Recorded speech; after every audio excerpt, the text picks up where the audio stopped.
Hey there, I'm Paul Kaltenbach, live in Hell's Kitchen, New York City, and you're tuned to International Radio Report, 30 minutes of news about radio on CKUT 90.3 FM in Montreal. Welcome, everybody, to the International Radio Report for Sunday, June the 9th, 2024, here on CKUT 90.3 FM in Montreal. My name's Sheldon. We thank you for tuning in. Jill is with me as usual. And we have 30 minutes of news and information from the world of radio for you. We have a mix of things today, a follow-up actually on one of our stories from last week, and a few other things going on, including a little tribute to the 35th anniversary of the Tiananmen Square events in China, which we'll get to in a little bit on the show here today. We will start off today's show, though, with feedback from the story we had last week on the CRTC approving a new country music station in the Quebec city of Joliette, and the station being on 107.9. We had talked about the possibility of interference with the Vermont Public station on 107.9 in Burlington, Vermont. And on Steve Faggy's Fagstein blog, it created quite a lot of feedback from various listeners, fans, in some cases, of the Vermont station, and others speculating as to what type of problems might be ahead, and is there anything that can be done about this. So we thought we'd compile the various comments that came in, and then we'll top that off with reaction from Vermont Public, WVPS on 107.9, who obviously has some concerns about this decision. First comment that we have concerning this item of interest for a lot of people, including me. We have Marco Nee, says he's a regular listener of VPR on 107.9 and hope the new station doesn't interfere too much, but I'm already used to daily interruptions by crappy music while in traffic from people with RF transmitters to link their phones to their stereos on that frequency. And that is something that happens quite often, these little FM transmitters that people use in the cars, because they don't have Bluetooth or anything to connect their favorite audio device, their phone, to their FM radio to listen. Yeah, and the next comment comes from someone who didn't post his name. It's anonymous, but responded to that, actually. And he says, those mini RF transmitters are a real pain in the ass. I've had situations listening to WBTZ FM, which is another Vermont station, and somebody's Arabic music cuts in. It's not only they pump the crappy music on them, they don't seem to understand that even their phone conversations can be heard by other people.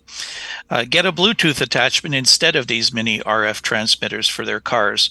At the very least, understand that 87.5 to 87.9 FM are not used by any radio stations in the North American market.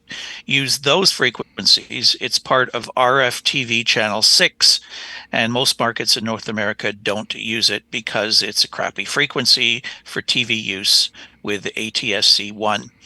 It may fare a little better for ATSC 3, but very few stations are using that for now, let alone channel 6. You got Gregory Brophy. I must say I'm disappointed. Open-minded media is fading from the landscape, and NPR has always been there to provide quality programming. Do we really need another commercial radio station blaring commercials in between 3 songs and dabbling DJs? So sad. Anonymous jumps in again and says, I'm not a fan of Vermont Public Radio, but because I'm not a fan doesn't mean I would want somebody who enjoys listening to it to have it interfered with due to the CRTC bad management. I'll give an example of how the CRTC's bad policies cause chaos on the FM dial with conflicting signals. On the island of Montreal, there are 2 low-powered radio stations assigned to 90.7 FM. CJBP is a community station located in the Saint Laurent borough of Montreal. A repeater for the Ottawa station, CHRI, is also assigned to 90.7, located somewhere in Pointe Claire, which is in the western end of the island of Montreal. They're very close to each other. You would think that the CRTC would make sure that those signals don't cancel each other out or block out one or the other. You can pick up the repeater of CHRI 90.7 in Laval, even though its transmitter is further away than CJBP, a PB FM on 90.7 in relation to Laval.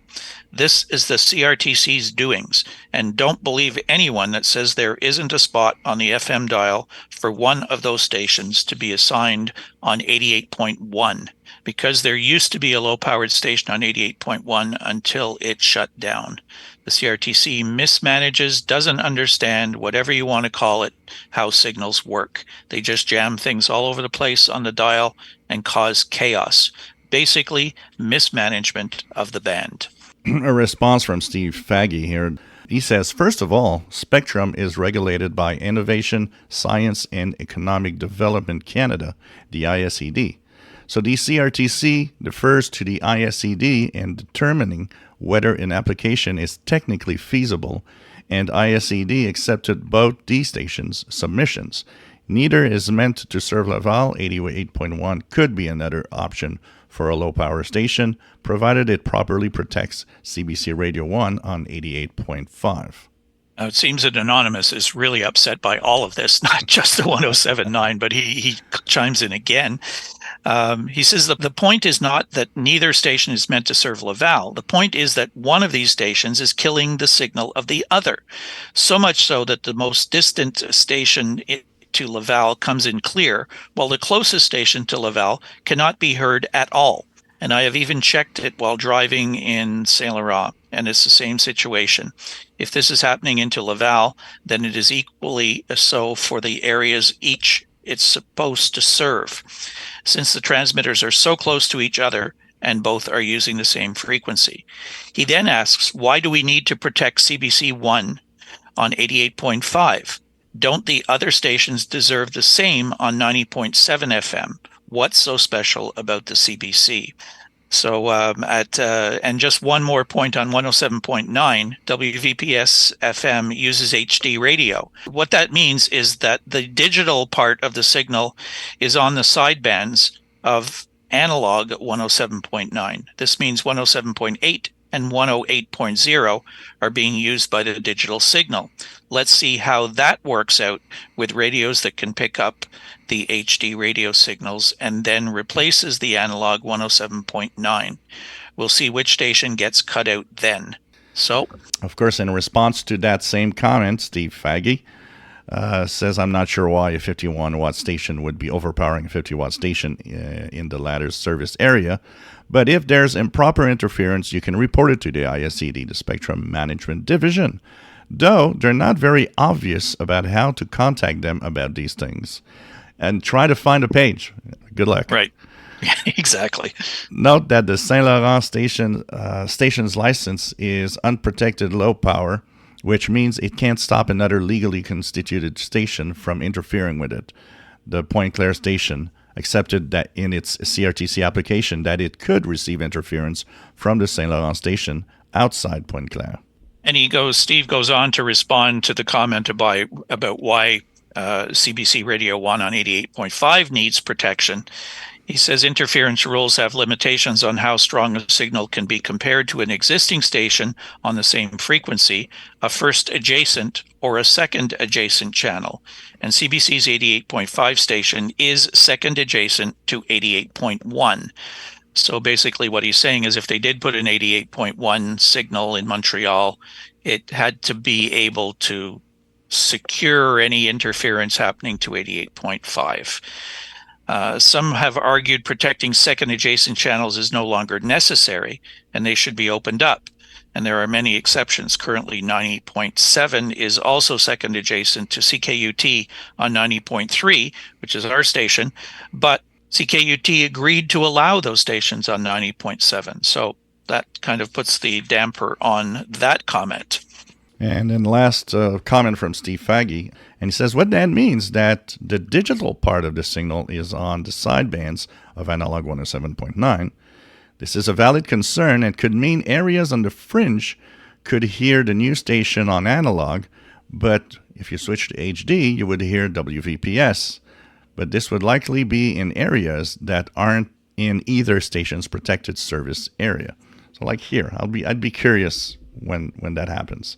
Yeah, the concern seems to be, and you were looking at pattern maps that were supplied to you, and it'll be people, we think, people more on the eastern end of Montreal or off the Montreal Island to the east that may experience some sort of cross interference between the two stations on 107.9. But what we did see was an announcement from 107.9 Vermont Public, WVPS. They posted on their webpage, listeners in the Montreal region may lose clear reception of our main radio station. If you're a Vermont Public listener who lives or works in Canada, you have until Thursday, June the 6th to share your thoughts or concerns with the CRTC. Well, unfortunately, that deadline has now passed, so we hope that people did see this and had a chance to comment on it. The station may come online within 3 to 12 months and would cause interference to WVPS northeast of downtown Montreal, which is where you are, Gilles. Our HD2 and HD3 channels would be impacted as well. Listeners in downtown Montreal and points west and south will likely not experience any interference.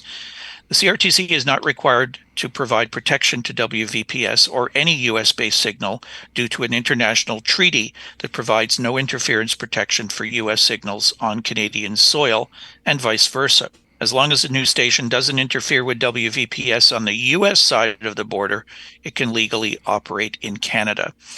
Vermont Public is the only broadcast source of NPR news in Montreal, as well as the only source of programming from the BBC and American public media. We are honored to serve thousands of listeners and viewers across the border. If your reception of Vermont Public does change, you can continue to listen live anytime, anywhere at vermontpublic.org or via your iOS or an Android mobile apps, and listen on your schedule by subscribing to our podcasts. So they're obviously concerned. We don't know. It's all speculation at this point in time, just what sort of interference, if any, is going to happen. Vermont Public seems to think, though, that they will be affected. One of the interesting things to look at, too, is we often have here, with weather patterns, what we call tropoducting, and that enhances FM signals, making them go a lot further than what they are supposed to normally. It's nice to see a nice, beautiful map or a chart saying that the signal should end here at a certain point.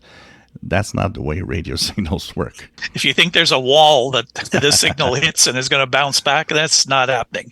As soon as we get information, as there will be a test period, obviously, for the new station, and that will really give us some indication as to what problems we might be facing. So we have an update on the ARRL that has been hacked by an international cyber group, they say. This is by Lawrence Abrams, Bleeping Computer. American Radio Relay League, the ARRL, has shared more information about a May cyber attack that took its logbook of the world offline and caused some members to become frustrated over the lack of information. ARRL is the National Association for Amateur Radio in the United States, representing amateur radio interests to government regulatory bodies and promoting events and educational programs for enthusiasts around the country. On May 16th, the ARRL announced that it had suffered a serious incident involving access to our network and headquarters-based systems. The breach disrupted the organization's services, taking down its phone systems, and the Logbook of the World, LOTW, is an online service used by amateur radio enthusiasts to log successful contacts with other people around the world. As the ARRL did not share any further information, members became concerned about what they felt was a lack of transparency from the organization. We still don't know what they haven't told us, and maybe it is important, maybe not, a member posted to the My ARRL Voice Facebook group. The point is very clear that the communication to the membership about the incident is very unprofessional and limited in its scope. Today, the ARRL finally shared more details regarding the cyber attack, stating that it was conducted by a malicious international cyber group. On or around May 12, 2024, ARRL was the victim of a sophisticated network attack by a malicious international cyber group, reads a new update from the ARRL. ARRL immediately involved the FBI and engaged with third-party experts to investigate. This serious incident was extensive and categorized by the FBI as unique, compromising network devices, servers, cloud-based systems, and PCs. However, the ARRL has still not shared whether ransomware was involved and if data was stolen during the attack. If it was a ransomware attack, it is common for the threat actors to first steal data before encrypting servers. This stolen data is then used as leverage, with the attackers threatening to publish the stolen files if a ransom is not paid. Bleeping Computer contacted ARRL today with further questions about the attack. However, our previous attempts to contact the organization remain unanswered. Part of it is to do with the security. Let's just not talk too much about it. But at some point, when things are not going well, you got to open up a little bit and explain. There's still this week, I don't know how many posts that I've seen people still mad that as of today, the logbook of the world is still offline. That tells me this attack is much bigger than what they actually want to say. And yeah, that's going to be difficult. And the other thing is, these are amateur radio operators who are paid members of this association. They're very vocal. They have the tools to be very vocal. They're on the radio. They're ham radio operators. There's plenty of groups, discussion groups, networks, whatever, where they communicate with each other. Many have been very critical of ARRL over the years. Maybe ARRL doesn't have the type of security systems in place that that other businesses might have. They are, at the end of the day, a business. They do take in revenue. They have membership fees. They serve a lot of people. So I think that, at some point, I guess maybe at the advice of the FBI, seeing as they've involved them, maybe they've told them as well, don't say anything right now. So what's happening with our sun? Well, the sun's pretty active. Actually, the sun is showing signs that we're still climbing in our solar cycle more than 20 years, maybe even up to 2001 in the highest solar activity, which means this solar cycle is actually bigger than the last and might be actually rivaling some of the big ones eventually. We still don't know when the maximum is going to be happening. We know that it could be actually on the second half of this year. We'll see. But now solar activity is very high. The sunspot number 150, solar flux 191, and it's the up and downs of solar max. It's good conditions, a little solar flare here to dampen things a little bit, a little geomagnetic storm here to remind us that the sun is active. But overall, things are pretty good. We did have a couple of surprising geomagnetic storms, G1 class, happened this week. I would guess that that's what the week ahead is going to be all about. Especially there's still that sunspot 3697 is still dangerous for some X-class flares.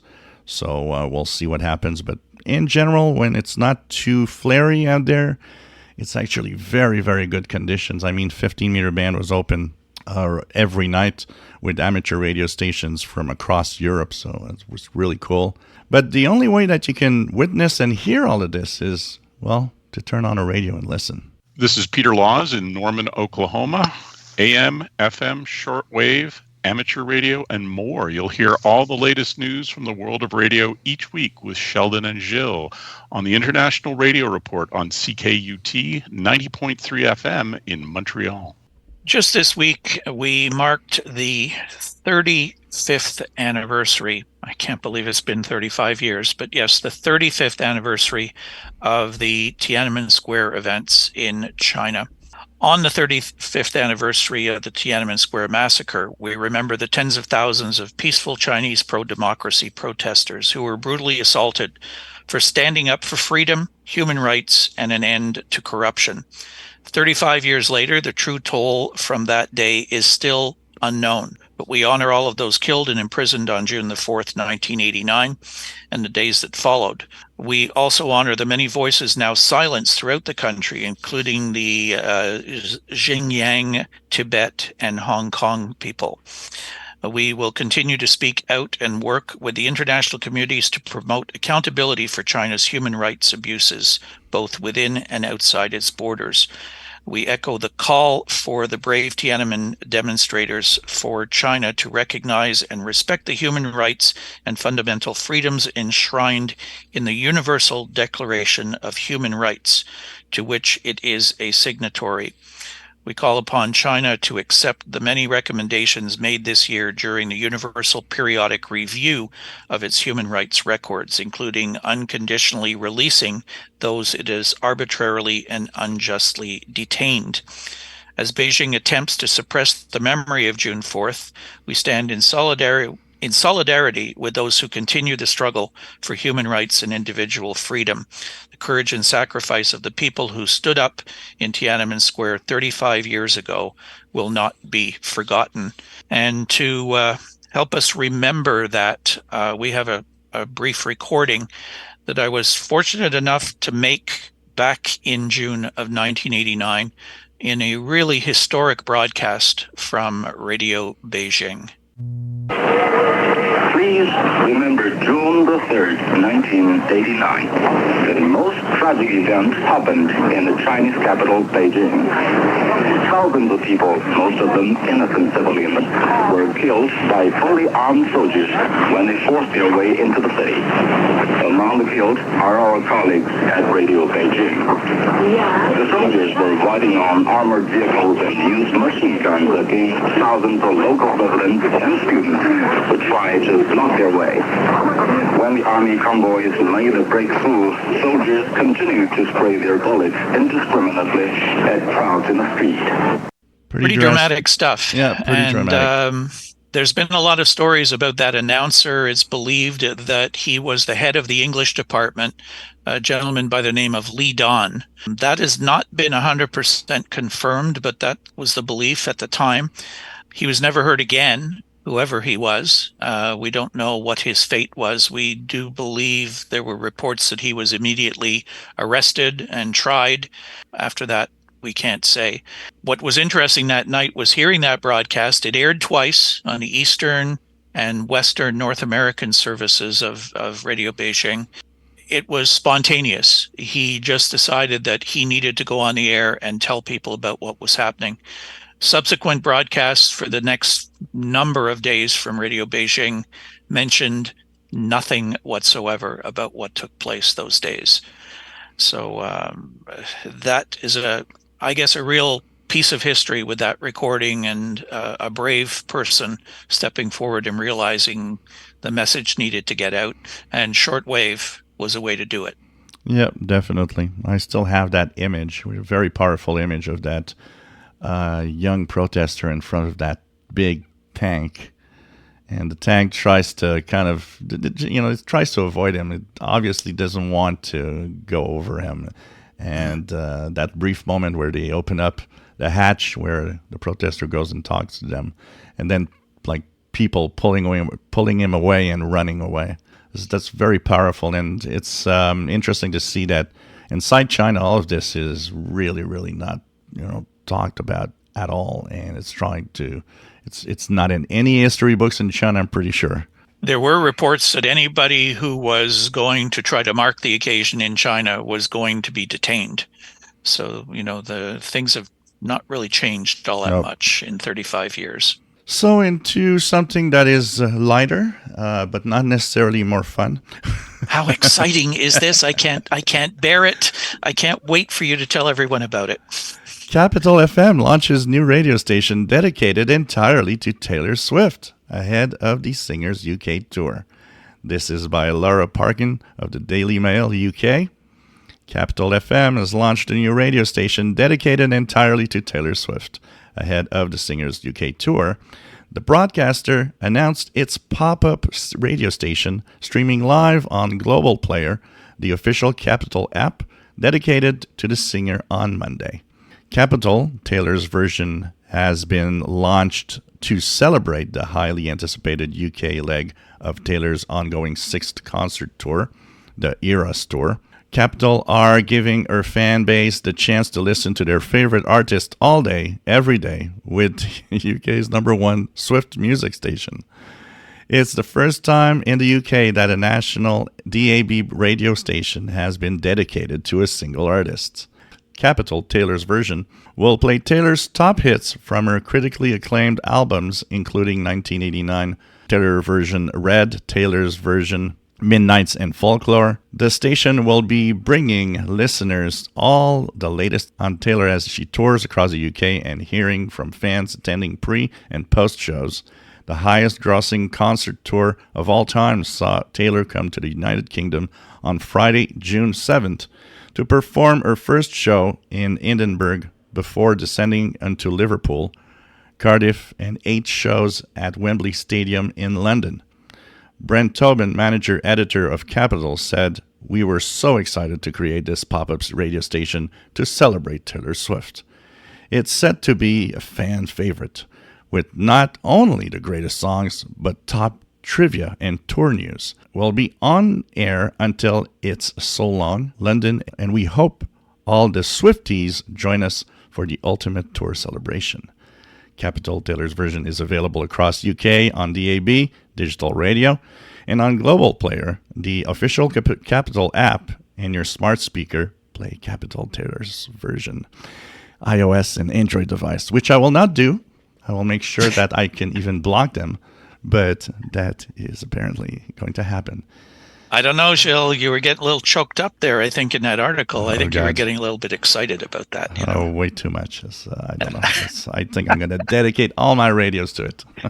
Oh, my goodness. It was hard to believe that. But anyways, if you're a fan, and there's plenty of them out there, you've got something to go listen to. And we have upcoming ham radio contests. And I think you'll get more enjoyment out of these than you might get out of that station. Yeah. Starting with the All Asian DX Contest CW, organized by the Japan Amateur Radio League, 0-100 June 15th to 23:59 Zulu June 16th, 160 through 10 meters, CW mode. Organized by the International Amateur Radio Union, Region 1, 50 megahertz contest. The 1400 Zulu June 15th to 1400 Zulu June 16th. It's 50 megahertz or 6 meters, CW, and SSB. The Virginia QSO Party is organized by the Cumberland Amateur Radio Club, 1600 Zulu June 15th to 0400 Zulu June 16th, 80 through 10 meters, and it is an all-mode event. And there's the ARRL Kids Day, 1800 Zulu to 2359 Zulu June 15th, organized by the American Radio Relay League. Kids Day is designed to give on-the-air experience to young people and hopefully foster interest in getting a license of their own. It is also intended to give older hams a chance to share their station and love for amateur radio with their children. This is 10 to 80 meters, and the mode is SSB, and it's a lot of fun to listen to if you haven't heard that. All right, so lots of info for you this week. Once again, we invite you to get in touch with us. You can do so by email, radioreport@yahoo.com. You can listen to our show live streaming and archived at ckut.ca here in Montreal. Our Facebook page, International Radio Report, we invite you to join the group. Our YouTube channel, youtube.com/@IRR. We're pushing up to that 1,000 subscriber mark. We have 994 right now, so please consider subscribing. Once you're there, you can listen to our shows on YouTube at your convenience. And our X account at IRRCKUT, we invite you to follow us there. That's it for us this week. Have a great week. We'll talk to you again next Sunday with our next edition of the International Radio Report on CKUT 90.3 FM in Montreal. Bye-bye.